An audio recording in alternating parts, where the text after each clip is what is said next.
तो बच्चों ठीक है ना, तो हमारे पास क्या था, हमने फैक्टर अफेक्टिंग किए और उसके बाद जो हमने टॉपिक उठाया था बेटा वो लिया था हमारे पास रेडॉक्स का टॉपिक था। ठीक है ना, जो क्या हमारी जो इलेक्ट्रोकेमिस्ट्री में मतलब दो ही तरह की चीज़ें हमें पढ़नी है पूरे चैप्टर में, कि केमिकल रिएक्शन से कैसे इलेक्ट्रिसिटी प्रोड्यूस होती है और इलेक्ट्रिसिटी के पास करने पर कैसे केमिकल रिएक्शन प्रोसीड होती है। ठीक है ना बेटा, तो दोनों ही कामों में क्या होगा, जब केमिकल रिएक्शन होगी तो कोई सब्सटेंस इलेक्ट्रॉन को, सब्सटेंस या उसका कुछ पार्ट कॉन्स्टिट्यूएंट पार्टिकल्स इलेक्ट्रॉन को लॉस करेगा, दूसरा वाला गेन करेगा। तो जब भी बेटा इलेक्ट्रिसिटी प्रोड्यूस या चार्ज एक तरह से दूसरी तरफ फ्लो जाएगा और उसके थ्रू केमिकल रिएक्शन होनी है। ठीक है ना, दोनों केसेस में बेटा कहने का इलेक्ट्रॉन है ना वन एटम से अनदर एटम की तरफ मूव करेगा, मतलब कोई इलेक्ट्रॉन गेन करेगा तो कोई इलेक्ट्रॉन लॉस करेगा। और गेन ऑफ इलेक्ट्रॉन और लॉस ऑफ इलेक्ट्रॉन क्या कहलाता है, अगर एक ही प्रोसेस में हो तो ये प्रोसेस क्या कहलाता है बेटा, रेडॉक्स। ठीक है, क्लियर। और एक भाई इलेक्ट्रॉन, और हम जानते हैं इलेक्ट्रॉन के फ्लो से ही क्या होता है, चार्ज फ्लो करता है और उसका अपोजिट डायरेक्शन में किसकी, इलेक्ट्रिसिटी की डायरेक्शन। ठीक है, तो आज हमारे जो टॉपिक है बेटा वो देखिए क्या क्या है, इन्हीं पे बेस्ड है ना, क्योंकि देखो ये चीज आपकी बुक्स में बेटा स्टार्टिंग में देखो इलेक्ट्रोकेमिकल सेल है ना, यहाँ के बाद जो इस चीज के बाद जो टॉपिक मिलेंगे वो मिलेगा जैसे इलेक्ट्रोड पोटेंशियल है ना, oxidation potential, reduction potential, EMF of the cell, clear point. और टाइप ऑफ सेल्स जैसे इलेक्ट्रोकेमिकल सेल, इलेक्ट्रोलाइटिक सेल। तो देखो इसका बेसिक डेफिनेशन तो मैं अभी बता देता हूँ, कोई बड़ा वो नहीं है ना, कि देखो इलेक्ट्रोकेमिकल सेल और इलेक्ट्रोलाइटिक सेल। तो इलेक्ट्रोकेमिकल सेल क्या होते हैं, देखो जैसे मैंने अभी बोला पूरे चैप्टर में हम दो ही चीजें पढ़ेंगे, इलेक्ट्रिसिटी को पास करने से केमिकल रिएक्शन प्रोसीड होगी या फिर केमिकल रिएक्शन से होने की वजह से इलेक्ट्रिसिटी प्रोड्यूस होगी। तो सेल क्या होते हैं, सेल क्या जो है ना, इलेक्ट्रिक सेल का मीन, देखो सेल तो वैसे बायोलॉजी में भी आता है ना, फिजिक्स में भी है, केमिस्ट्री में भी होता है ना, तो वो एक अलग अलग चीज़ है। ठीक है, तो वो आपने व्हाट्सएप पे एक मैसेज भी देखा होगा, सेल तो कॉमर्स में भी है ना, सेल करना किसी चीज़ को तो सेल हो जाता है ना। लेकिन हम बात कर रहे हैं इलेक्ट्रिक सेल की, ठीक है। तो जो इलेक्ट्रिक सेल होता है वो बेसिकली क्या होता है, एक वेसल होता है, वेसल में टू मेटल के इलेक्ट्रोड होते हैं जिसमें से एक कैथोड का काम करता है, दूसरा एनोड का काम करता है, और उन दोनों इलेक्ट्रोडों को बीच में क्या बना होता है, एक इलेक्ट्रोलाइट, जिसके थ्रू इलेक्ट्रॉन है ना one electrode to the another electrode pass करते हैं। ठीक है बेटा, और इन दोनों को हम या तो बैटरी से कनेक्ट कर देते हैं या हमारे प्रोडक्ट से। तो देखो टाइप ऑफ सेल तो चलो मैं पढ़ा देता हूँ क्योंकि वो कई बार बीच में यूज हो जाएगा है, जो मैं टॉपिक पढ़ाने जा रहा हूँ। लेकिन इसका जो पूरी डेप्थ है ना, वो अभी नहीं ले रहा। आपकी बुक में स्टार्टिंग में ये टॉपिक है, इलेक्ट्रिक सेल क्या होते हैं, टाइप ऑफ इलेक्ट्रिक सेल है ना, उनकी मैकेनिज्म है ना, इलेक्ट्रोकेमिकल इलेक्ट्रोलाइटिक सेल, और उनके टाइप भी हैं, जैसे आपने पढ़ा होगा लाइक लांचे सेल है ना, गैल्वेनिक सेल, और भी कई सारे हैं। ठीक है ना, फिर टाइप ऑफ बैटरीज आते हैं, तो ये सब टॉपिक है। इलेक्ट्रोड पोटेंशियल, रेडॉक्स और ऑक्सीडेशन, सेल का ईएमएफ निकालना, what is the difference between electrode potential and cell EMF of the cell. ठीक है बेटा, और उसके न्यूमेरिकल्स, तो ये टॉपिक मैं लास्ट में लूंगा। ठीक है ना बेटा, तो आपकी बुक्स में पहले है। अब मैं आपके पीछे की तरफ कुछ टॉपिक्स होंगे, ऐसे बीच में एक फैराडे लॉ वगैरह भी आएगा, तो ये सब मैं बाद में लूंगा। पहले मैंने है ना आपके दूसरे टॉपिक्स उठाए जो हमारे अभी जो टॉपिक चल रहे थे जो उनसे रिलेटेड है थोड़ा सा, तो आपकी बुक में पीछे मिलेगा। ठीक है, मोलर कंडक्टिविटी, ठीक है ना, and variation in the molar conductivity of strong electrolyte in weak electrolyte. तो अभी मेरा टॉपिक क्या था, electrolyte, type of electrolytes, factor affecting the electrolytes. ठीक है, और उसके फैक्टर अफेक्टिंग में एक डाइल्यूशन है। तो डाइल्यूशन पे बेस्ड ये टॉपिक क्या है, molar conductivity of weak electrolyte and मतलब variation in the molar conductivity of a strong electrolyte and weak electrolyte and dilution. कोई सोल्यूशन है उसको डाइल्यूट करते हो, मतलब एक स्ट्रॉन्ग सोल्यूशन है, एक वीक इलेक्ट्रोलाइट का सोल्यूशन है, आप दोनों को डाइल्यूट करते हो तो दोनों की मोलर कंडक्टिविटी में क्या चेंज आएगा। तो ठीक है ना बेटा, तो अब हमारे पास ये इलेक्ट्रोलाइट से जुड़ा ये टॉपिक है, इसलिए मैंने पीछे से टॉपिक आगे उठाया। क्लियर है, तो आप कंफ्यूज मत होना, आप अपनी बुक में आगे पीछे देख लेना, आपको मिल जाएगा। ठीक है, नहीं तो उसी को मेरे पढ़ाने के बाद आप उसी चीज़ को पढ़ लेना। ठीक है, चलो। तो अब हम हाँ बीच में बचा एक वो, चलिए तो फिर इसी चीज़ पे बात करते हैं कि इलेक्ट्रिक सेल वगैरह की चीज़ें बाद में ले लेंगे, फिर बीच में दो टॉपिक्स हो जाएंगे, कभी एक। क्लियर। तो देखो बेटा बहुत छोटी छोटी चीज़ें हैं जो शायद आप फिजिक्स में पढ़ के आए होंगे छोटी क्लासेस में, मतलब जो 10th में या 11th में भी आपने पढ़ा हो, या पता नहीं मुझे, लेकिन बहुत सिंपल सी चीज़ें हैं। क्या क्या चीज़ें हैं बेटा, देखो एक जैसे हमारे पास क्या होता है, रेसिस्टेंस होता है। ठीक है ना, हमारे पास क्या है बेटा, है ना, रेसिस्टेंस। एक क्या होता है हमारे पास बेटा, देखो स्पेसिफिक रेसिस्टेंस,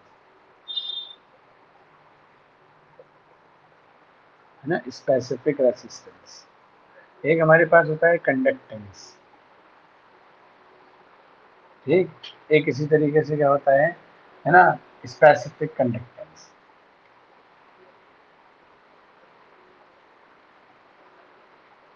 है ना, और इसके दूसरे नाम भी होते हैं, जैसे इसका कंडक्टिविटी, और इसका होगा आपका रेसिस्टिविटी। तो मैं इधर और करके लिख देता हूँ, है ना, रेसिस्टिविटी। तो ये बहुत छोटी छोटी चीजें हैं जो शायद आप पढ़ के भी आए होंगे, ठीक है। और इसी तरीके से बेटा आप, मैं इधर साइड में एक चीज लिखता हूँ, आप ओम्स लॉ भी पढ़ के आए होंगे, ठीक है बेटा। तो ओम्स लॉ आप क्या पढ़े हो, V बराबर IR पढ़े हो बेटा, याद करो कि जो चार्ज फ्लो करता है ना, चार्ज फ्लो क्या होता है, वोल्टेज, ठीक है ना, क्लियर। चार्ज फ्लो को, फ्लो ऑफ चार्ज से को जो डिनोट किया गया वो वोल्टेज से किया गया। आपके स्टेबलाइजर होता है, आप देखो बाहर से वोल्टेज आती है ना एक्सटर्नल आपके घर में, तो एक स्टेबलाइजर होता है, ठीक है, उसमें आपके एक वोल्टेज मीटर होता है, तो वोल्टेज कम होती है तो आप बढ़ा देते हो, ठीक है। तो वो भी इस डायरेक्टली प्रोपोर्शनल टू आर होता है, ठीक है ना, और वो हमने कांस्टेंट बताया, तो आपको समझ में आ गया बेटा, मतलब क्लियर। तो इस तरीके में, सॉरी गलत बोल गया मैं, V is directly proportional to I होता है, ठीक है नहीं। तो अब हमने डायरेक्टली प्रोपोर्शनल का साइन हटाया, इसलिए कांस्टेंट किया, और वो क्या होता है हमारा आर, आर क्या होता है, रेसिस्टेंस, ठीक है। तो बेसिकली ये रेसिस्टेंस है क्या चीज, ठीक है ना, हमें इस पे बात करनी है। तो आप सभी बच्चे जानते हो बेटा, देखो रेसिस्टेंस क्या होता है, जैसे हमारे पास क्या है, मान लीजिए कोई कॉपर का वायर है, ठीक है ना, उसके थ्रू ही तो हमारे पास क्या होता है, चार्ज फ्लो कर रहे हैं। मान लीजिए कोई वायर है ना, और उसमें कॉपर के एटम्स हैं, क्लियर, या ठीक है, इसी तरीके से मान लीजिए किसी और का भी हो सकता है, मान लो गोल्ड का, एल्यूमिनियम का, है ना, किसी चीज़ के हो सकते हैं, डिफरेंट डिफरेंट, क्लियर पॉइंट।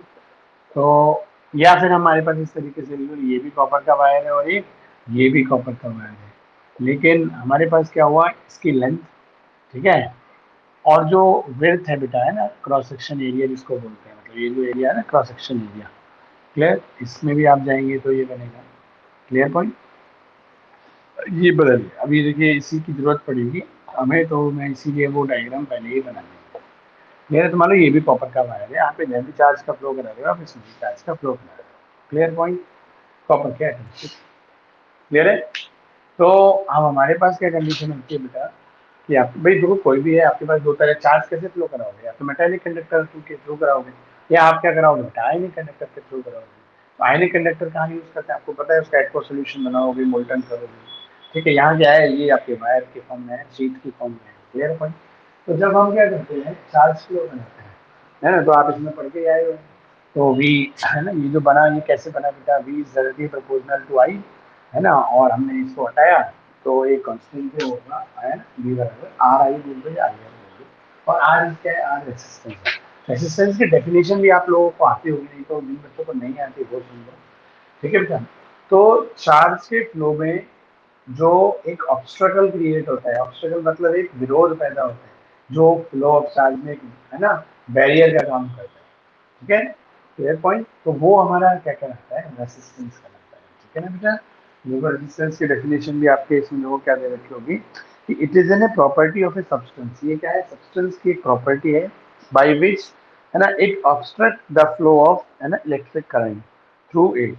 मतलब कोई भी बेटा हमारे पास जो सब्सटेंस है, ये क्या है, एक सब्सटेंस की प्रॉपर्टी होती है, मैंने बोला ना कॉपर का वायर है, ठीक है, नहीं मान लो आपने कभी सिल्वर के वायर लिया, हमने एल्यूमिनियम के वायर लिया, डिफरेंट डिफरेंट चीजें।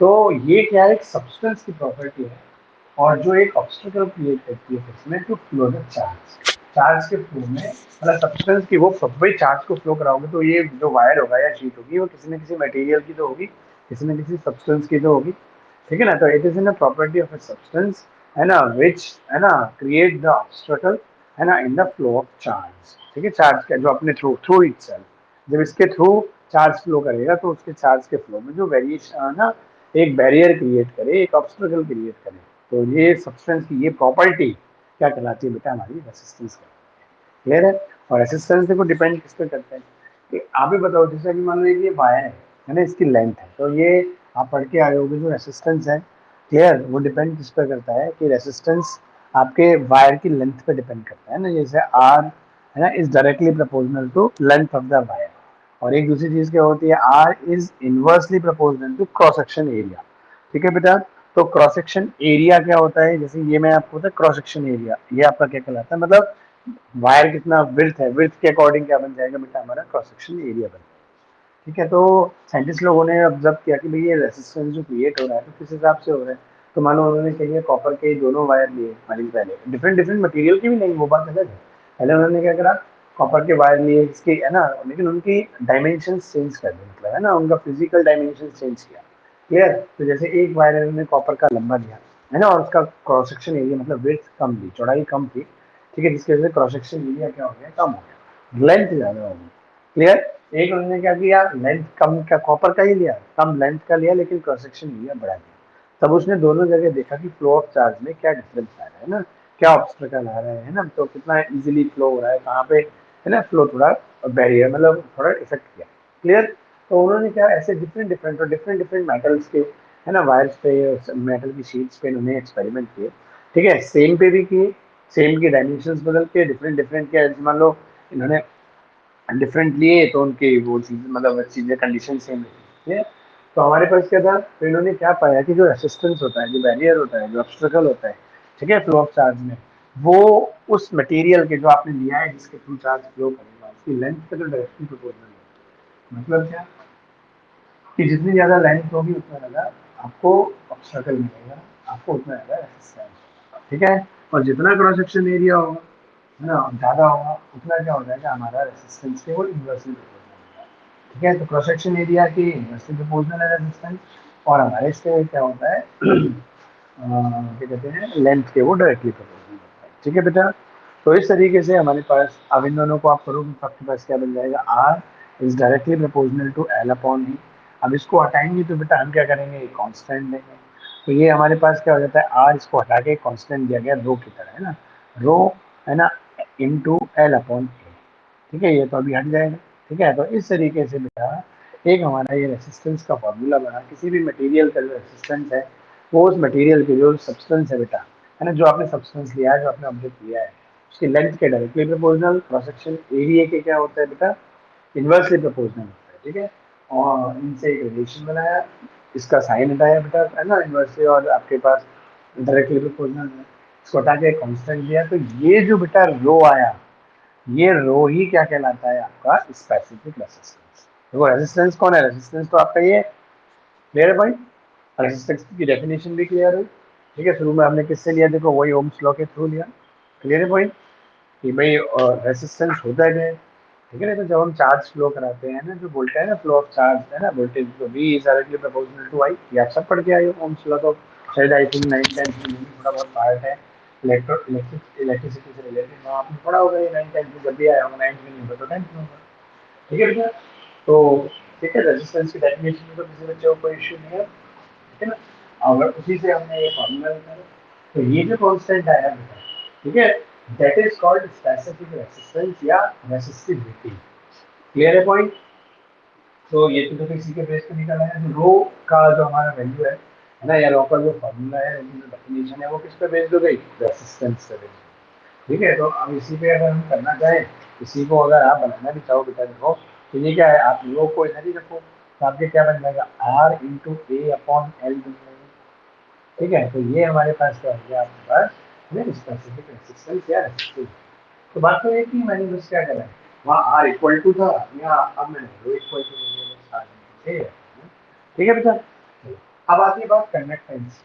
तो देखो कंडक्टेंस जो होता है वो रेसिस्टेंस के क्या होता है ना, अपोजिट होता है। ये वो हमारे इसके क्या आ गया बेटा, ताकि ये बात आप सब जहाँ कुछ बुक्स जो होते हैं कंडक्टेंस को सी से रिप्रेजेंट करते हैं, और कुछ बुक्स जो होती है कैपिटल जी से भी करते हैं, तो आप इसमें कंफ्यूज मत होना, मेनली तो सी ही होता है ना। कंडक्टेंस क्या होता है, तो हम जो किसी भी मटेरियल की चार्ज को फ्लो कराने की जो टेंडेंसी होती है, तो ये हम कंडक्टर वगैरह पढ़ के आए थे, तो जैसे कंडक्टर है, इंसुलेटर, अच्छा हमने इंसुलेटर वगैरह तो पढ़ाया नहीं था ना, सभी कंडक्टर ये है ग्रुप में डेफिनेशन आपको यूज सकते हैं, सब हम जानते हैं, है ना, जो मटेरियल चार्ज को फ्लो कराए वो कंडक्टर, है ना, जो ना कराए वो इंसुलेटर, और जिसका चार्ज को फ्लो कराने का रेट थोड़ा स्लो होता है ना, मतलब बहुत है ना, तो वो हमारे पास सेमी कंडक्टर।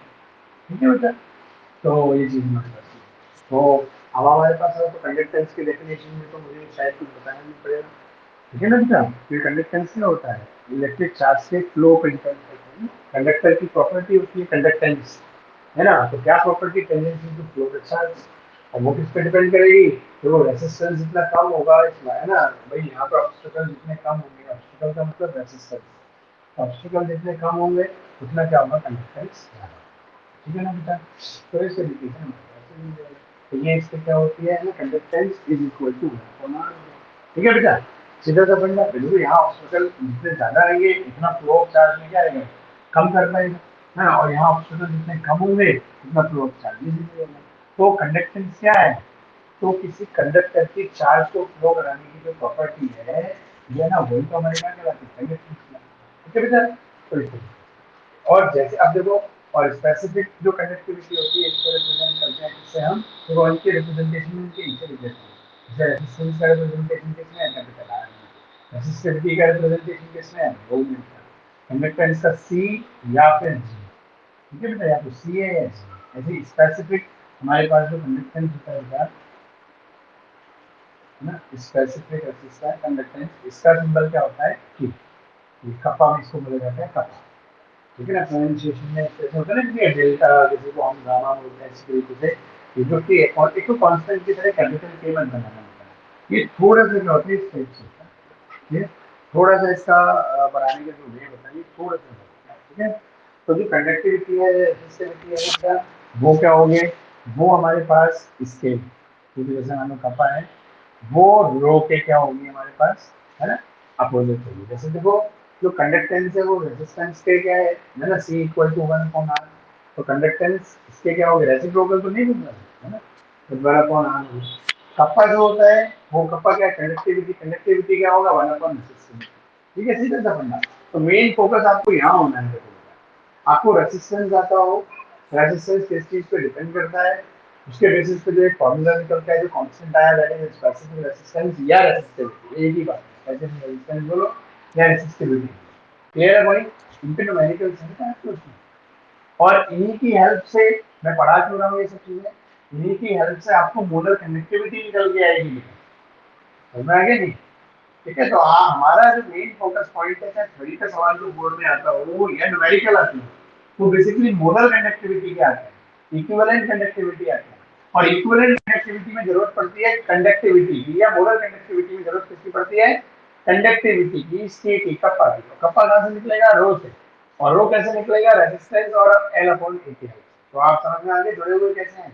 जैसे आपने देखा सोल्यूशन के चक्कर में न्यूमेरिकल तो आते हैं कॉलिगेटिव प्रॉपर्टीज से, ठीक है, न्यूमेरिकल किसके आते हैं, कॉलिगेटिव प्रॉपर्टीज के। कॉलिगेटिव प्रॉपर्टीज में जरूरत किसकी पड़ती है, मोलैलिटी, मोलैरिटी या मोल फ्रैक्शन की। ये निकलता किससे है, mass of solute, mass of solvent, समझ में आ गया नहीं बेटा, इन और वॉल्यूम ऑफ द सॉल्यूशन, इनके बेसिस पर। और ये कैसे दे रखा होता है, कभी परसेंटेज के बेसिस पर, कभी डेंसिटी के बेसिस पे, कभी डायरेक्ट दे रखा होता है। वही सेम चीज पेपर में जो क्वेश्चन आता है वो तो मोलर कंडक्टिविटी का थ्योरी का है, चाहे न्यूमेरिकल है, वो किसका आता है बेटा, मोलर कंडक्टिविटी का। और मोलर कंडक्टिविटी किस पे बेस्ड है, कंडक्टिविटी पे। कंडक्टिविटी किस पे बेस्ड है, रो पे, समझे, रो मतलब स्पेसिफिक रेजिस्टेंस, और स्पेसिफिक रेजिस्टेंस किस पे, तो कभी आपको वायर की लेंथ दे दी, क्रॉस सेक्शन एरिया दे दिया, तो आपने और रेजिस्टेंस दे दिया, तो आपने यहाँ से रो निकाला, रो को यहाँ पुट किया, तो आपने बेटा कंडक्टिविटी है, कंडक्टिविटी को किस में पुट करोगे आप, मोलर कंडक्टिविटी के फॉर्मूले में।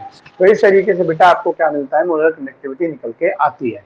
आगे पॉइंट समझ में, तो ये सब एक दूसरे से जुड़े हैं, और ये तो सब पुरानी चीजें हैं, तो समझ रहे, मैं आपको इसीलिए रिपीट करा रहा हूँ। क्लियर है पॉइंट, चलो बेटा। तो अब हम देखो क्या करेंगे, अब हमारे पास ये, अब इस पे आप फॉर्मूला बना लो कि भाई हमारे पास कंडक्ट है K/1/रो है, रो बराबर, अभी देखो मैंने आपके सामने लिखा, रो बराबर क्या होता है, R/A/L होता है। Clear, R/L/A। अब देखो ये क्या बनेगा, जब आप इसे करोगे तो ये क्या बन जाएगा, आप खुद ही देखो, 1/R/A, और ये जो L नीचे है वो कहाँ पहुंच जाएगा बेटा, वो ऊपर पहुंच जाएगा, नहीं पहुंच जाएगा। क्लियर, समझ में, ये तो मैथमेटिक्स से, सिंपल मैथमेटिक्स है बेटा। अब देखो ये क्या हुआ, अगर मैं इसको शॉर्ट में लिखूं तो हमारे पास क्या बन जाएगा, ये 1/R/L/A। ठीक है, तो अब यहाँ पे कुछ बेटा नाम दिए गए, अब मैं इसको दोबारा लिखता हूँ, देखो इधर की तरफ ध्यान से देखना, ये हमारे पास क्या बन के आ गया, K = 1/R/L/A, ये बन के आ गया बेटा फॉर्मूला। ये बेसिकली फॉर्मूला किसका है, कंडक्टिविटी का। ठीक है, कंडक्ट तो समझ सिंपल तरीके से, कंडक्टिविटी क्या होती है, रेसिस्टिविटी का वन बाई रेसिस्टिविटी, रेसिस्टिविटी क्या है, रो, रो का फॉर्मूला क्या है वो हम यहाँ निकाल चुके, R into A upon L. इसको मैथमेटिकली सॉल्व किया तो हमारा क्या निकल के आ गया, 1 upon R into L upon A. और एल अपॉन ए को बेटा एक नाम दिया गया, ठीक है, एल अपॉन ए जो होता है इसको नाम दिया गया सेल कांस्टेंट। इसको नाम क्या दिया गया बेटा, है ना, सेल कांस्टेंट। और ये जो 1 अपॉन आर होता है, आप ही बताओ, आपके सामने अभी है 1 अपॉन आर। 1 अपॉन आर क्या है आपके सामने, सी, और सी क्या है बेटा, कंडक्टेंस।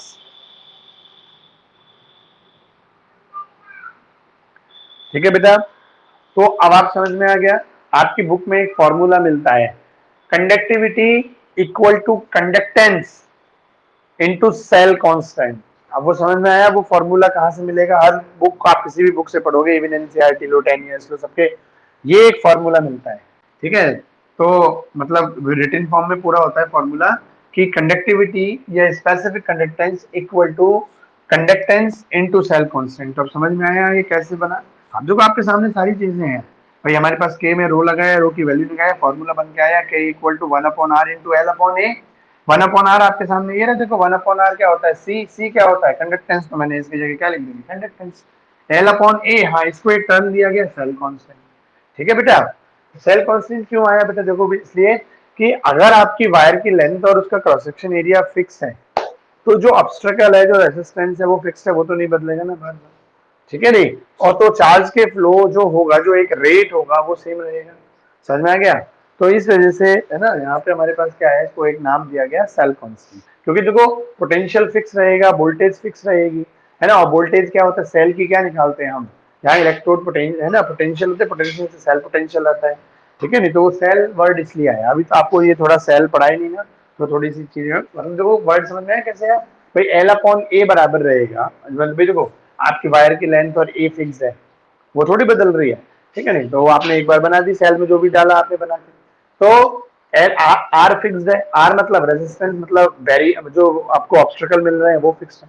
तो जो फ्लो, अगर वो बदलेगा, कभी बैरियर, कभी क्या है, वो ज्यादा हो गए, कभी कम हो गए, तो क्या होगा कि फ्लो ऑफ चार्ज में रेट जो होगा, rate of flow of charge होगा, कभी बढ़ेगा कभी घटेगा। तो वो जब घटेगा बटेगा घटेगा, तो बेटा क्या होगा कि हमारा जो वोल्टेज है वो घटेगी बढ़ेगी, है ना। और जब ये सब चीजें वोल्टेज भी फिक्स है, तो करंट का फ्लो भी फिक्स है नहीं समझ में। तो इस तरीके से हमारे पास एक ये फॉर्मूला बन के आता है। तो आज के अभी देख रहे हो बेटा, इन जो बोर्ड पे आपको चीजें दिख रही हैं, इनमें 4 मेन पॉइंट क्या है, रेसिस्टेंस। ठीक है, रेसिस्टेंस क्या होता है, एल के डायरेक्टली ए के इनवर्सली। तो आर इक्वल टू, है ना, आर डायरेक्टली प्रोपोर्शनल टू बना किसके, एल अपॉन ए।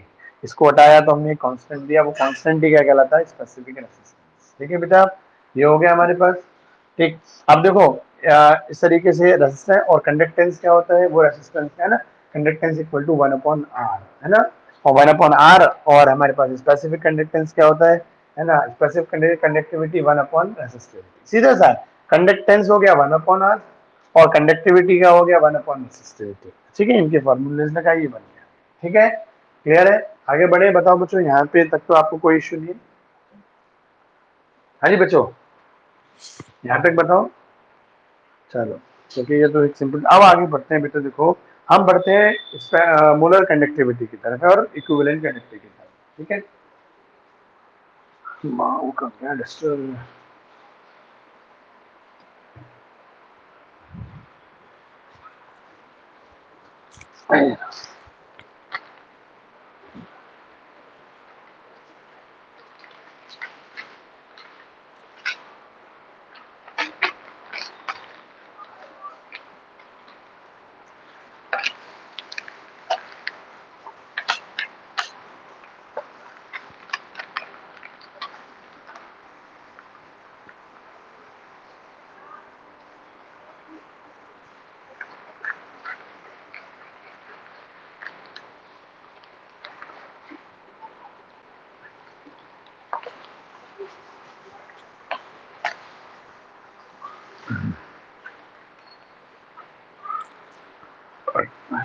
ट्रेन क्या हो गया आपका नाम तीन।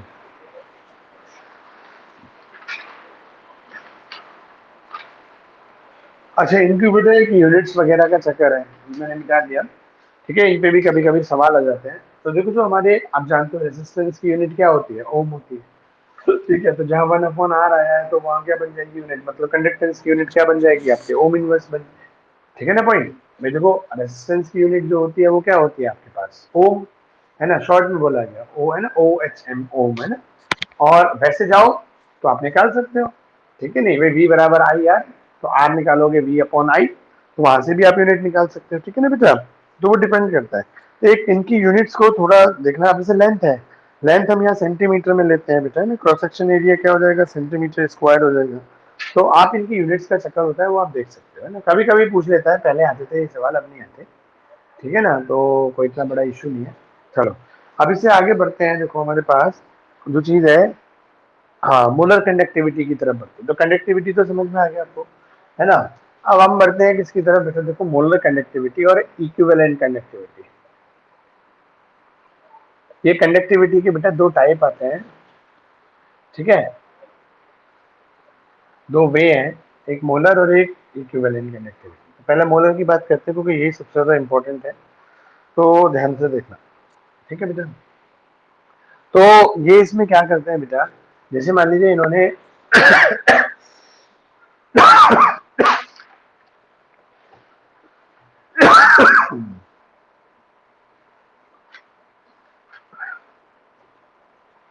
तो बेटा देखो क्या करा, मान लो जैसे हम इन्होंने कोई सेल बनाया, ठीक है बेटा,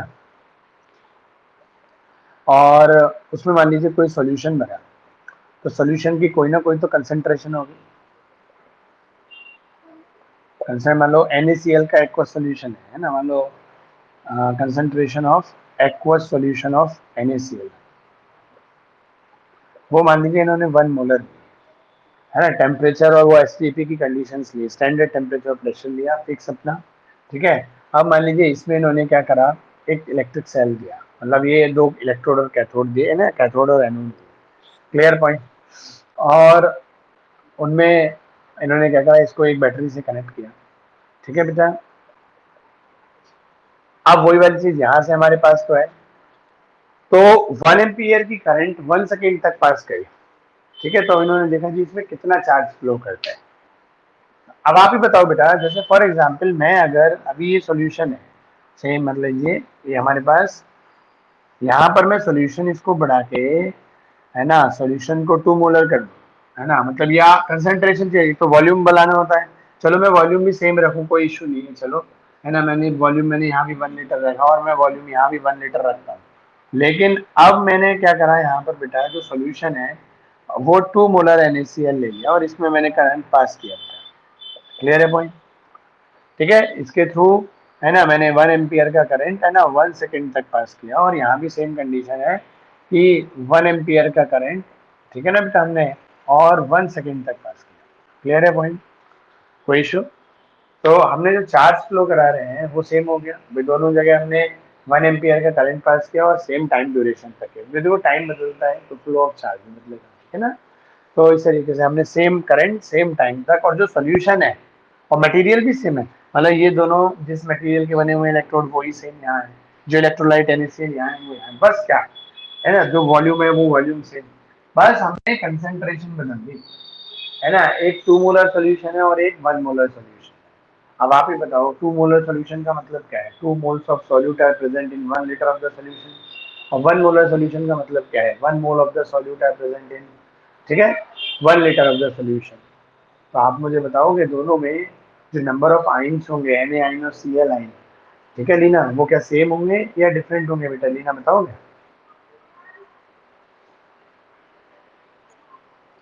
हाँ, किस में कम होंगे और किस में ज्यादा होंगे। हाँ, ठीक है, नहीं 2 मोलर सॉल्यूशन में हमारे जो सॉल्यूट के बेटा, मतलब जो आयन में डिसोसिएट होंगे वो ज्यादा होंगे।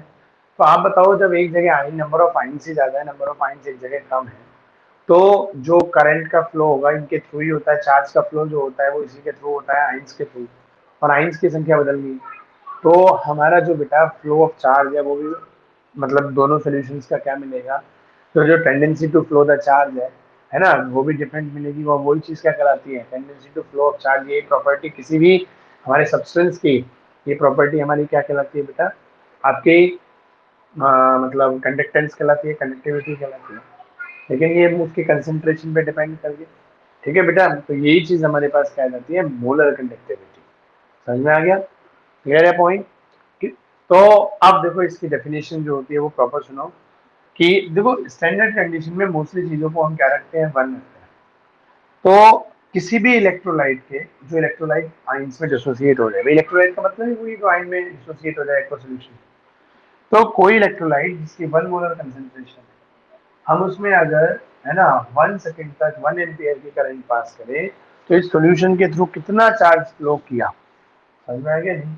ये हमारा क्या कहलाता है, स्पेसिफिक कंडक्टिविटी या स्पेसिफिक कंडक्टेंस। समझ में आ गया बेटा? क्लियर है? देखो इसकी कहीं ना कहीं डेफिनेशन होगी, वो आपको बताता हूँ, ठीक है? नहीं वो आप, हाँ देखो मोलर कंडक्टेंस है ना, हम मोलर कंडक्टिविटी बोल देते हैं मोलर कंडक्टेंस। तो ध्यान से देखना, the conductance of all the ions, the conductance है ना ऑफ ऑल द आइंस, जो भी सॉल्यूशन के सारे आइंस है और उनका जो कंडक्टेंस होगा, the conductance of all the ions produced by 1 gram mole of electrolyte. अब 1 ग्राम मोल क्या होता है बेटा, याद करो, है ना? हमारे पास अगर हम मॉलिक्यूलर मास को ग्राम में रिप्रेजेंट कर दें तो वो ग्राम मॉलिक्यूलर मास कहलाता है, नहीं कहलाता है? आगे समझ में क्लियर है भाई? देखो मॉलिक्यूलर मास 1 मॉलिक्यूल का होता है, उसको अगर हम ग्राम में रिप्रेजेंट करते हैं, मॉलिक्यूलर मास इन ग्राम, वो मोलर मास भी कहलाता है और उसको ग्राम मॉलिक्यूलर मास भी बोलते हैं, है ना? ग्राम मॉलिक्यूलर मास या मोलर मास, याद आ गया? और मोलर मास से क्या बनता है हमारा, जैसे ये बनता है, तो 1 मोल में आप क्या देते हो, है ना 1 मोल, है ना? तो वो मोलर मास ही तो होता है किसी सॉल्यूट का। समझ में आ गया? तो देखो किसी भी आपके पास the conductance of all the ions, ठीक है, प्रोड्यूस बाई 1 ग्राम मोल, ठीक है, ऑफ इलेक्ट्रोलाइट इन सॉल्यूशन। ठीक है, तो वर्ड हो गई सिंपल वर्ड्स में, देखो वही इसका, ये थोड़े वर्ड्स इसके वैसे हैं हल्के से थोड़े टेक्निकल, नहीं बात वही है, आप सुनना कि किसी भी इलेक्ट्रोलाइट का 1 ग्राम मोल, है ना 1 ग्राम मोल, या हम बोल दिए 1 मोल सोल्यूशन, है ना 1 मोल का पाएगा, किसी भी के भी मॉलिक्यूलर मास को आप ग्राम में लोगे, कोई ग्राम मॉलिक्यूलर मास का लेगा। तो उन्होंने वो 1 ले लिया, हमने क्या लिया वो डिफरेंट लिया भाई, मान लो NaCl का 1 मोल का मास अलग आएगा, कैल्शियम क्लोराइड का अलग आएगा, उसका अलग आएगा, तुमने सबके क्या लिए मान लो डिफरेंट डिफरेंट सॉल्यूशंस लिए, इनका मीनिंग कहा जा रहा है, इनका मीनिंग आपने डिफरेंट डिफरेंट सॉल्यूशन लिए, हमने क्या बोला 1 मोल NaCl ले लो, 1 मोल कैल्शियम क्लोराइड ले लो, 1 मोल एल्यूमिनियम क्लोराइड ले लो बेटा, हमने इस तरीके से समझा दिया, ठीक है नहीं? और सब में भाई, सब में आपने 1 मोल लिए, तीनों ना, तीनों इलेक्ट्रोलाइट क्या है 1 मोल है, तीनों में 1 एम्पियर की करंट 1 सेकंड तक पास करी, तो सब में जो फ्लो ऑफ चार्ज है ना, वो तो आप यहाँ पे एक वोल्टेज मीटर लगा दो, आपको फ्लो ऑफ चार्ज पता चल जाएगा। क्लियर है पॉइंट? तो हमने इस तरीके से बता दिया, उन्होंने इसी चीज को मास को किसमें ले लिया, 1 ग्राम मोल, ठीक है 1 ग्रो, वही देखो 1 ग्राम मोल आपका कोई इलेक्ट्रोलाइटिक सोल्यूशन है और उसके सारे आयन, ऑल आयन्स के थ्रू जो कंडक्टेंस हो रहा है, ठीक है, वो हमारी क्या कहलाती है, मोलर कंडक्टिविटी। ठीक है, तो देखो बेटा इसका जो हमारे पास फॉर्मूला बन के आता है, ये बनता है तो देखो ये किस पे डिपेंड करा जनरली, ये कंसंट्रेशन पे करा, ठीक है ना? आप ही बताओ, कंसेंट है ना, क्लियर पॉइंट? तो इसका जो फॉर्मूला होता है बेटा, वो हमारे पास क्या होता है, देखो इसको रिप्रेजेंट किया जाता है, ये बोला तो लैम्डा ही जाता है, बट ये होता है इस तरीके से, ठीक है ना, इसको बोला तो लैम्डा ही जाता है ना, उल्टा वी जो होता है, लैम्डा एम इक्वल टू होता है के, है ना, इंटू 1000 अपॉन क्या होता है, कंसंट्रेशन। ठीक है बेटा, सी मतलब बुक्स में क्या मिलेगा आपको, सी, तो सी का मतलब क्या हो गया, कंसंट्रेशन ऑफ द सॉल्यूशन, और ये के क्या है बेटा, है ना, ये के हमारी वही है कंडक्टिविटी, कप्पा जो हमारे पास आ रहा है, याद आ गया समझ में? तो ये हमारे पास क्या बनता है, कंडक्टिविटी, और ये क्या है हमारे पास, है ना, मोलर कंडक्टिविटी।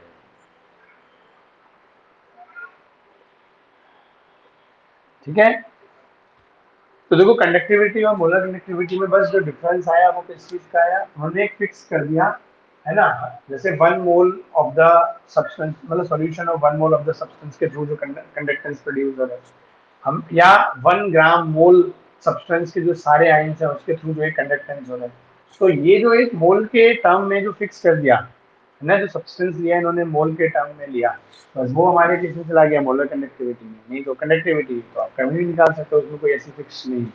ठीक है, तो मोलर कंडक्टिविटी बराबर क्या होता है, के इंटू 1000 अपॉन सी। ठीक है, अब यही चीज देखो इक्विवेलेंट कंडक्टिविटी क्या होता है, उससे आप इसी के बेसिस पर, अच्छा ये इसकी तरफ बाद में बढ़ेंगे, पहले बच्चों बताओ मोलर कंडक्टिविटी में कोई चीज पूछनी हो आपको, क्योंकि देखो ये हमारे पास मेन टॉपिक है, मोलर कंडक्टिविटी होता है क्या। और देखो बुक्स की अगर डेफिनेशन की फेस डेफिनेशन में के चक्रों में पड़े रहोगे, उसके शब्दों के चक्कर में पड़े रहोगे, क्योंकि अलग अलग बुक, जैसे देखो अभी मैंने एक बताई कि conductance of all the ions of 1 gram mole of electrolyte, ठीक है नहीं? अब अगर आप इसको इसकी मीनिंग क्लियर नहीं कर पाए तो आपको बेटा मोलर कंडक्टिविटी पे बेस्ड जो चीजें हैं वो समझने में दिक्कत आएंगी। केवल अगर हम किताबों के शब्दों के में नहीं ना मशीन की डेफिनेशन के, ठीक है, यहाँ अगर हम किताबों वाले डेफिनेशन के चक्कर में पढ़े जाएंगे, उसके चक्कर में हमारे थ्योरेटिकल कॉन्सेप्ट आएंगे। हाँ, हमें मीनिंग समझ में आ जाना चाहिए, ठीक है नहीं, तो मीनिंग समझ में क्लियर है पॉइंट। तो देखो 1 ग्राम मोल, ठीक है, तो उन्होंने क्या करा, जैसे मान लो हमने मोलर मास, मान लो किसका किसी का क्या आया, अलग अलग आएंगे, ठीक है, जैसे मान लो NaCl का मोलर मास कितना होगा, 58.5 होगा। ऐसे आप कैल्शियम क्लोराइड का निकालोगे, वो अलग आएगा, ठीक है। तो 1 मोल का जो मास है दोनों का डिफरेंट डिफरेंट आएगा, लेकिन उनका आप जब 1 ग्राम में करोगे तो 1 मोल, मान लो जैसे आयरन निकाल ही लो हत्या, क्योंकि मैं चाहता हूँ डेफिनेशन के चक्कर में आप कॉन्सेप्ट ना गवा दो। NaCl में कितना निकल के आ गया, 58.5, यही आप कैल्शियम क्लोराइड का करोगे तो कैल्शियम का 71 हो गया, और कैल्शियम का, सॉरी, कैल्शियम का 40 हो गया, और 2Cl 71 हो गया, 1 ग्राम हो गया। तो आप देखो यहाँ 58.5 ग्राम में 6.022 इंटू 10⁻23 होंगे, और यहाँ 111 है ना, 111 ग्राम में 6.022 इंटू 10⁻23 हो गया। क्लियर। अब आप इसी का 1 ग्राम करो तो रेशियो तो सेम ही हो जाएगा पॉइंट। आप उसके 58 ग्राम में इतने मॉलिक्यूल है और इसके इतने में है, तो इसकी जब 1 में निकालोगे और इसकी जब 1 में निकालोगे तो जो रेशो आएगा वो तो सिमिलर ही आएगा, पॉइंट है कि नहीं समझ में। तो इसलिए उसके फेर में मत पड़ना। तो मुझे लगता है ये समझना इससे आसान होता है कि आप किसी भी इलेक्ट्रोलाइट का 1 मोलर सॉल्यूशन लो, जैसे मान लो ये हमने, है ना, या तो सेम का लेना है तो कंसंट्रेशन बदल दो, और अगर डिफरेंट का लेना है, डिफरेंट में कंपैरिजन करना है NaCl और CaCl तो बेटा आप क्या करो, कंसंट्रेशन सेम रखो। मान लो यहाँ पे आप क्या करो, है ना, 1 मोलर CaCl2 कर दो, क्लियर पॉइंट। तो अब इलेक्ट्रोलाइट बदल गए, कंसंट्रेशन सेम, कंसंट्रेशन सेम है तो नंबर ऑफ मॉलिक्यूल सेम है, समझ में आएगा। या आप KCl ले लो, अब डबल के चक्कर में मत फंसो, फिर वो कहोगे सर वहाँ 3 आयन होगा, ठीक है नहीं, क्योंकि ये इस चीज पे डिपेंड करती है। आप NaCl में देखोगे क्या देगा, 2 आयन देगा, KCl में देखोगे क्या देगा, 2 आयन देगा, ये भी 1 मोलर है, ये भी 1 मोलर है, समझ में गया। तो आप ऐसे कंपैरिजन कर सकते हो, सेम लो तो कंसंट्रेशन कर दो, मतलब तो आयन, नंबर ऑफ आयंस के लिए मेन बात, ठीक है। हाँ जी, दरिश का बेटा, तो मोलर कंडक्टिविटी में कोई दिक्कत। हाँ हाँ, देखो वो एक्चुअली चक्कर क्या है वो मैं आपको बताता हूँ। बेसिकली क्या होता है, बेसिकली जो स्टार्टिंग जो नीचे से यहाँ से बता दूँ मैं आपको, बेसिकली वो ये होता है, हमारे पास, है ना, 1/c होता है, क्लियर। अब इसको जब हम क्या करते हैं बेटा, इसको हम हटाएंगे तो हमें कांस्टेंट देंगे, और वो कांस्टेंट क्या बना, कंडक्टिविटी की वैल्यू के बराबर है, ये आया। तो बेसिकली फॉर्मूला बनता है हमारे पास, ठीक है, ये आपने बुक में ये दे रखा होगा।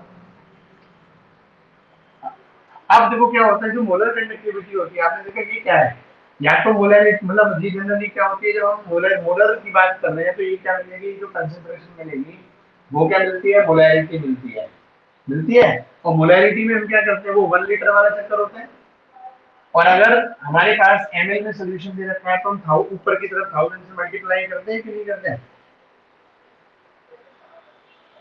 हाँ जी बच्चा, अनिष्का वाले, तो वो 1000 का मल्टीप्लाई जो है वो आप यूनिट में देखना, कि जो कहीं पर जो आपको दे रखा होगा लैम्डा इक्वल टू K/C, तो वहां पे जो यूनिट है बेटा K की यूनिट में आप, है ना, देखना।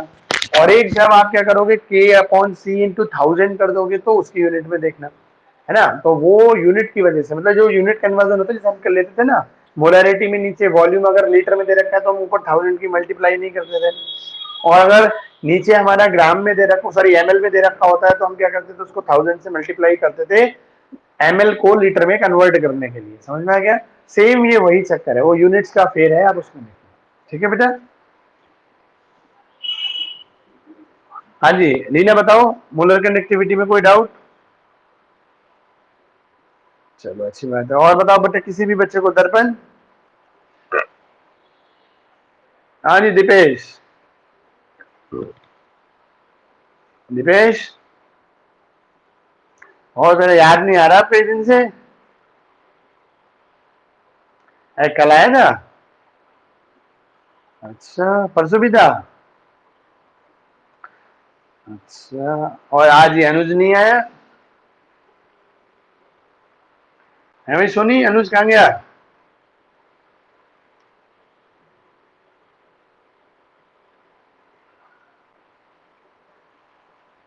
मोटी मोटी चीज ये है कि हमने कोई सॉल्यूशन, बेटे देखो जिसको समझ में आ गया वो जा सकते हो, क्योंकि मेरा लेक्चर यहीं तक है, इनके न्यूमेरिकल्स तो कल कराऊंगा, क्योंकि 9-18 हो रहे हैं, तो जिन बच्चों को समझ में आ गया, कोई डाउट नहीं है, वो जा सकते हैं, ठीक है ना बेटा, क्लियर। और बाकी जिसको समझना है वो रुक सकते हैं। तो देखो मोटी मोटी चीज ये है कि हमने बेटा देखो एक सॉल्यूशन बनाया जिसकी कंसेंट्रेशन हमने 1 मोल ली, ठीक है ना बेटा, NaCl का एक हमने सॉल्यूशन लिया KCl का, इसकी कंसेंट्रेशन भी कितनी ली, 1 मोल ली, ठीक है ना। 1 मोल लेने से क्या है, दोनों जगह नंबर ऑफ जो आइंस रहेंगे वो बराबर रहेंगे।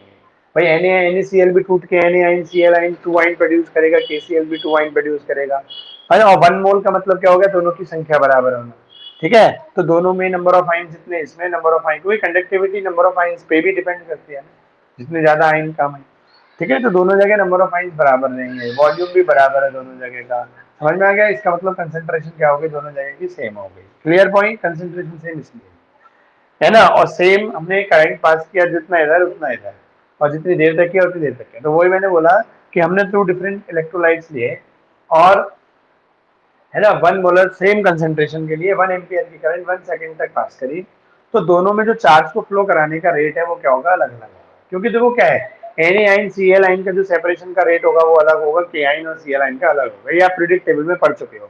K आइन का साइज अलग होता है, Na आइन का अलग होता है। तो जो Na आइन का फोर्स ऑफ अट्रैक्शन होगा Cl आइन से वो अलग होगा, K आइन का अलग होगा, किसी का कम होगा किसी का ज्यादा होगा, जिसका कम होगा वो जल्दी टूट जाएगा, जिसका ज्यादा होगा, वहीं जाके समझ में। तो जितनी जल्दी आइन बनेंगे, संख्या तो बराबर ही आनी, लेकिन किसी में जल्दी बनेंगे आइन, किसी में जल्दी आयनाइज्ड होंगे, डिसोसिएट होंगे, किसी में देर में होंगे। जिसमें जल्दी होंगे उसकी कंडक्टिविटी क्या होगी बेटा, बढ़ जाएगी। और हमने ये सॉल्यूशन मोल की टर्म में लिए, इसीलिए कंडक्टिविटी को क्या बोला जाने लगा, मोलर कंडक्टिविटी बोला जाने लगा, ठीक है बेटा, आगे समझ में। फिर इसका एक फॉर्मूला बना कि जो मोलर कंडक्टिविटी है वो कंसेंट्रेशन के आपके क्या बनी, 1/c, ठीक है बेटा। तो हमारे पास इसको हटाया तो एक कांस्टेंट लगाया, कांस्टेंट, और वही कि ml में है कि 1000 में है, वो यूनिट, दो फॉर्मूले आप इसके कर सकते हो। एक फॉर्मूला आप ये कर सकते हो, लैम्डा इक्वल टू K/c, है ना, और एक हमारे पास बन जाएगा ये। अब ये कब ये यूज होगा, कब ये जब न्यूमेरिकल कराएंगे तो आपको और ये प्रॉब्लम वहां सॉल्व हो जाएगी, ठीक है बेटा, ठीक। अच्छा, और वो मैं तुम्हें नोट्स वो देना, फोटो तो खींच लिए मैंने बेटा, PDF तो बना ली, वो भेजना भूल गया मैं, अभी ऐसे करता हूँ ना, अभी तो मतलब ये सारी क्लास लेके दोपहर में, है ना। एक तो वो फोटो उसके न्यूमेरिकल्स के आंसर की मुझे, मैंने फोटो PDF तो बना ली, मतलब सेंड करनी रहेगी, ठीक है। तो सारे आंसर्स की वो जो न्यूमेरिकल्स है, मतलब जो मैंने तो PDF भेजी उनमें न्यूमेरिकल्स के आंसर भेजूंगा, थ्योरी के आंसर नहीं, ठीक है। वो एक पेज पे लिख लिए, और एक आपको ये जो सोनी जी है ना, ये दोनों भेजना रह गया, कल आज कर देता हूँ इवनिंग में, ठीक है, फिर पढ़ लेना। चलो बच्चों ठीक है, तो जिसको कोई इशू नहीं है आप जाओ उधर की तरफ, लकी से बेटे इंग्लिश वगैरह की क्लास चल रही होगी आप लोगों की। हाँ जी शुभम। हाँ तू भी दर्शन दे दे के चला जाता है कई बार, आता है पिछले 2-3 दिन से। अच्छा, और अभी शरद का कोचिंग सेंटर अभी ओपन हो गया है, अभी बंद है अभी? अभी तो बंद ही हुए है ना, वही। चलो कोई नहीं बेटा ना, जल्दी से आप अपनी इंग्लिश की क्लास में करो, ठीक है। हाँ जी रविंदर, कुछ पूछना है?